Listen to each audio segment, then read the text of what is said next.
Good morning, student. I'm Gopi Kumar Srivastava. I have already prepared a video on history chapter 3, ruling the countryside. This is my second video of ruling the countryside chapter. I have already discussed about many topics in this chapter, such as the company become diwan, the revenue for the company, and need to improve the agriculture, and the problem of fixed settlement system. Okay, now we are discussing about how to improve this fixed settlement system. There is a new system, new system is devised, फिर से उसे तैयार किया गया एक और system permanent settlement के बाद. इन 19th century many of the company official were convinced that the system of revenue had to be changed again. बहुत सारे लोगों को लगा 19th century में कि ऑफिशियल को लगा था, जो ब्रिटिश में काम कर रहे थे, उन्हें ऐसा लगा कि जो सिस्टम है शुड बी चेंज. इसलिए in the north western provinces of Bengal presidency, जब वहाँ सूखा पड़ गया था, खंड हो गया था, अकाल पड़ गया था, and Englishman called Holt Mackenzie devised the new system which came into the effect 1822. उन्होंने ये जो मैकेनिजी है वो एक नया डिवाइस तैयार किया, एक नया तरीका तैयार किया ताकि रेवेन्यू को कलेक्ट कर सके कल्टीवेटर से. परमानेंट सेटलमेंट सिस्टम में हम लोग देख चुके हैं कि जमींदार को वहाँ पर बनाया गया था, और जमींदार जो है अनेबल था कलेक्ट करने के लिए रेवेन्यू. इसलिए जो मैकेनिजी है उन्होंने एक नया तरीका अपनाया है. तो under this direction Holt Mackenzie इनका पूरा नाम है. Collector went from the village to village. Collector जो होंगे हर जगह का, वो विलेज टू विलेज जाएंगे, inspecting the land, measuring the field, recording the customs and right of the different group. मतलब यहाँ पे ये हो गया कि वो हर चीज़ को मेजर करेगा वहाँ का कलेक्टर, फिर उस हिसाब से उस लैंड को मेजर करने के बाद, सब कुछ जानने के बाद वहाँ पे रेवेन्यू को फिक्स करेगा. The estimated revenue of each plot within the village was added up to collect the revenue that each village को यहाँ महल बोलते हैं, ठीक है, हैड टू पे. मतलब यहाँ पे जो भी एस्टिमेट किया जाएगा रेवेन्यू को, उसको विलेज को पूरा को देना पड़ेगा. This demand was to be revised periodically. और ये पीरियडिकली है, मतलब ये बार बार चेंज होते रहेगा. जैसे फिक्स सेटलमेंट सिस्टम में क्या था, चेंज नहीं होता था, जो फिक्स है सो फिक्स है, ठीक है. और वो फिक्स जो रेंट था वो बहुत ही हाई हुआ करता था, पर यहाँ पे हमेशा समय के अनुसार बदला जाएगा. ये बहुत ही अच्छा सोच था. नॉट परमानेंटली फिक्स, मतलब ये परमानेंटली फिक्स नहीं होगा. The charge of the collecting the revenue and the paying it to the company. ये जो चार्ज था वो लगाया जो जाएगा किसानों पे, तो वो कंपनी को दिया जाएगा. Was given to the village headman. मतलब ये जितना भी रेवेन्यू दिया जाएगा, वो जो कलेक्टर है वो सबसे पहले विलेज का जो हेडमैन है उससे वो कलेक्ट करेगा, वो कलेक्टर फिर वापस कंपनी को दे देगा. रेदर देन द जमींदार, मतलब जमींदार को यहाँ पे अपॉइंट नहीं किया गया, यहाँ कलेक्टर और हेडमैन को मेन बनाया गया है.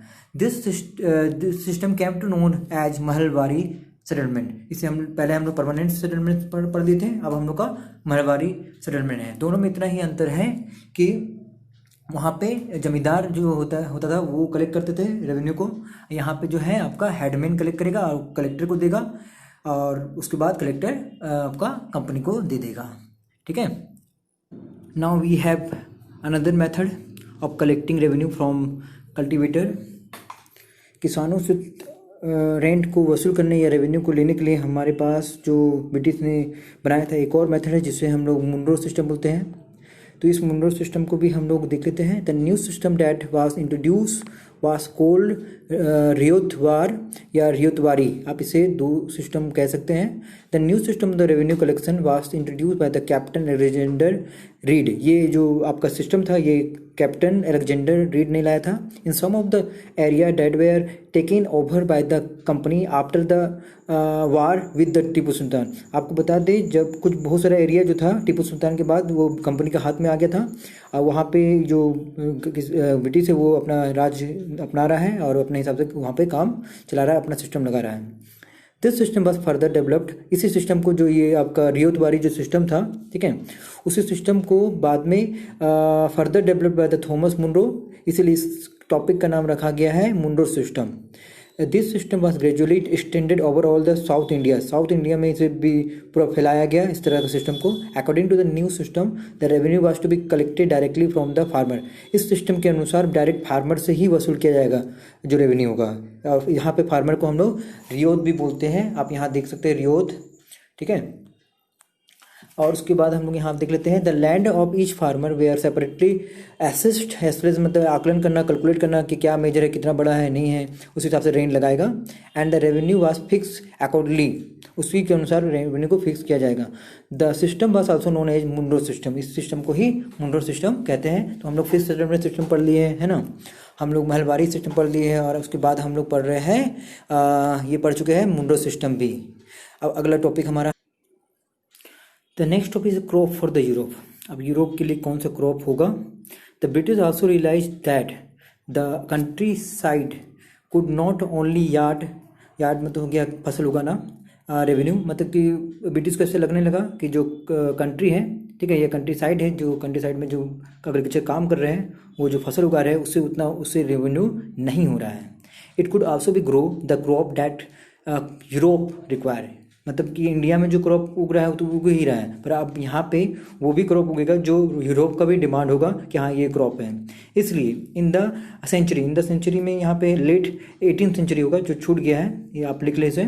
And the half that follow, मतलब लेट 18th सेंचुरी के बीच में द ब्रिटिश परसुडेड, राजी कराया है, फोर्स, चाहे वो राजी कराया या फोर्स बोल दीजिए, कुछ भी कर दीजिए, कल्टीवेटर को ज़बरदस्ती मना के जैसे तैसे, in the various part of the India to produce other crop, मतलब सबको ज़बरदस्ती भी राजी करा कर भी मनाया गया कि आप कुछ और भी क्रॉप को प्रोड्यूस करें, ताकि इसका मेन एम था कि ताकि ब्रिटिश को इनकम हो सके। Jute in Bengal, wheat in Punjab, tea in Assam, rice in Madras and the sugar in United Provinces मतलब यूपी उत्तर प्रदेश, ठीक है, और कॉटन इन महाराष्ट्र। तो इस तरह से ब्रिटिश ने अपने सभी जगह पे ध्यान दिया ताकि उससे पैसा को कमाया जा सके। तो यहाँ पे मैंने बहुत सारा टॉपिक को ख़त्म कर दिया, इसके बाद भी बहुत सारा टॉपिक्स है और इसके साथ मैं PDF भी आपको दे दूँगा, but you all have to read this chapter again and there are lots of question also related to this chapter, related to first video and the second video, the what is Munro system, what is full settlement system, what is Malwari system, who is Riod. These are the some question which you have to write, how British can improve its revenue। तो ये सभी का आप answer दें, ठीक है, पहला video और दूसरे वीडियो में आप मिला जुला के सारा आंसर दे सकते हैं। अगला जो टॉपिक होगा उस पर मैं इस पर डिस्कस करूँगा, अगला टॉपिक। Thank you.